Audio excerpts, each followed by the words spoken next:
শুভ সকাল বন্ধুরা, সবাই কেমন আছো? আশা করি সবাই ভালো আছো। আমিও ভালো আছি। মাসির বাড়ি থেকে চলে আসবো। এখানে দেখো মাসি গরম গরম আলু সিদ্ধ দিয়েছে, কালার ডাল কচু দিয়ে রান্না করেছে আর ঝিঙ্গা বটি করেছে পোস্ত দিয়ে। কি ভালো খেলাম জানো না। তো এটা মাসি খেতে দিচ্ছিলো, তখন আমি ভিডিওটা নিয়েছিলাম। আর আমার এদিকে কিন্তু খাওয়া হয়ে গেছে। তো আমি এত ভালো খেতে দেখে আমি বলছি মাসি খুব ভালো হয়েছে, খেতে খুব ভালো লাগলো। কারণ কালার ডালটা নিজে রান্না করি, তো নিজে রান্না করে খাওয়ার মজা আলাদা, আর কারো গুছিয়ে খেতে দেওয়ার মজাটা কিন্তু আলাদা। জানি না তোমাদের কাছে কেমন লাগে, আমার কিন্তু কেউ খেতে দিলে সেটা আমি খুব তৃপ্তি করে খাই। আর কিন্তু নিজে বেড়ে ভাত খেলে মনে হয় না, অতটা তৃপ্তি হয় না।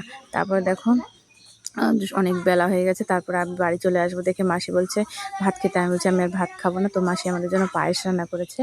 তো এখানে পায়েস দিয়ে আমি মুড়ি দিয়ে খাবার বললাম ঠিক আছে, ভাত খাবো না, আমাকে কটা মুড়ি দাও, পায়েস দিয়ে খাই। কারণ বাড়ি থেকে যখন চলে আসবো তো মাসি না খেয়ে আসতে দেবে না, তার জন্য আমি পায়েস দিয়ে মুড়ি দিয়ে খেয়ে নিলাম।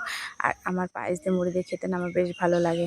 তো সেটুকু একটু ছোট্ট ক্লিপ নিয়েও খেতে বসেছি। আর দেখো কি ঝড় উঠেছে, বাড়ির থেকে যে বেরোবো আর বেরোতে পারলাম না, সেই লেট হয়ে গেল। আকাশের অবস্থা এত শো শো করে আওয়াজ হচ্ছে, তোমরা ভাবতেই পারবে না। ভিডিওটা দেখে থাকো তাহলেই বুঝতে পারবে।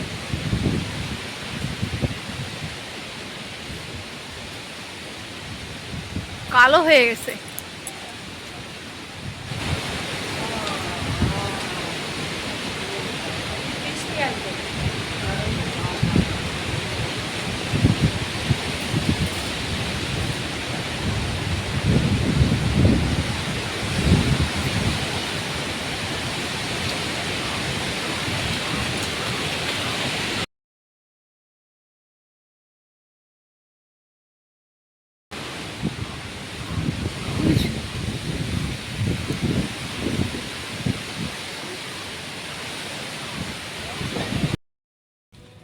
তারপর দেখো মাসির বাড়ি থেকে বেরিয়ে পড়েছি টোটোতে, আর এত ঝড় বৃষ্টি হচ্ছিল।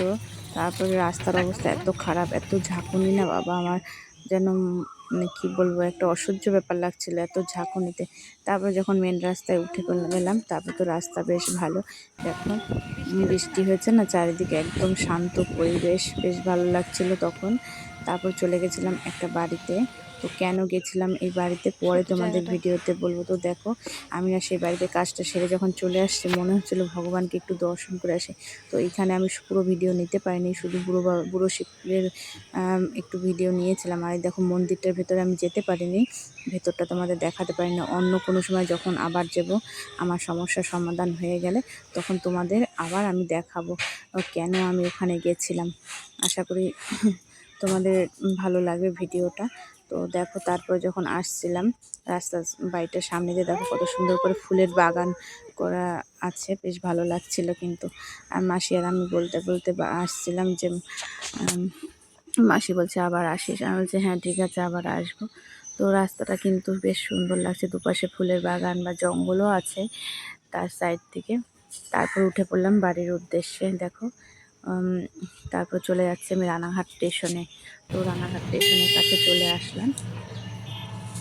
দেখো রানাঘাট স্টেশনে চলে এসে বড় ব্রিজে উঠে পড়লাম, আর বড় ব্রিজের উপর থেকে একটু ভিডিও নিলাম, ছোটো কিছু ক্লিপস নিলাম। আর দেখো স্টেশনটা একদম ফাঁকা অন্য দিনের তুলনায়, আর এত ভিড় থাকে। আর সেই দিনে এত বৃষ্টির কারণে হয়তো রাস্তায় লোকজন ছিলেন। তারপরে রানাঘাট স্টেশনে আমরা বসে রয়েছি নীলখাত চার্জ দিয়ে, আমি একটু চা খেয়ে নিলাম। তারপর পরপর দুটো ট্রেন ঢুকলো, কারণ এই ট্রেনগুলোতে আমরা তো যাবো না, আমরা লালগোলা লোকালে উঠবো। তারপর দেখো ট্রেনে উঠে পড়লাম। তো ট্রেনে উঠে পড়ে জানো তো লালগোলাটা পাইনি, প্রথম লালগোলা মানে সাতটায় যেটা কৃষ্ণনগর থেকে ছাড়ে সেটা পাইনি।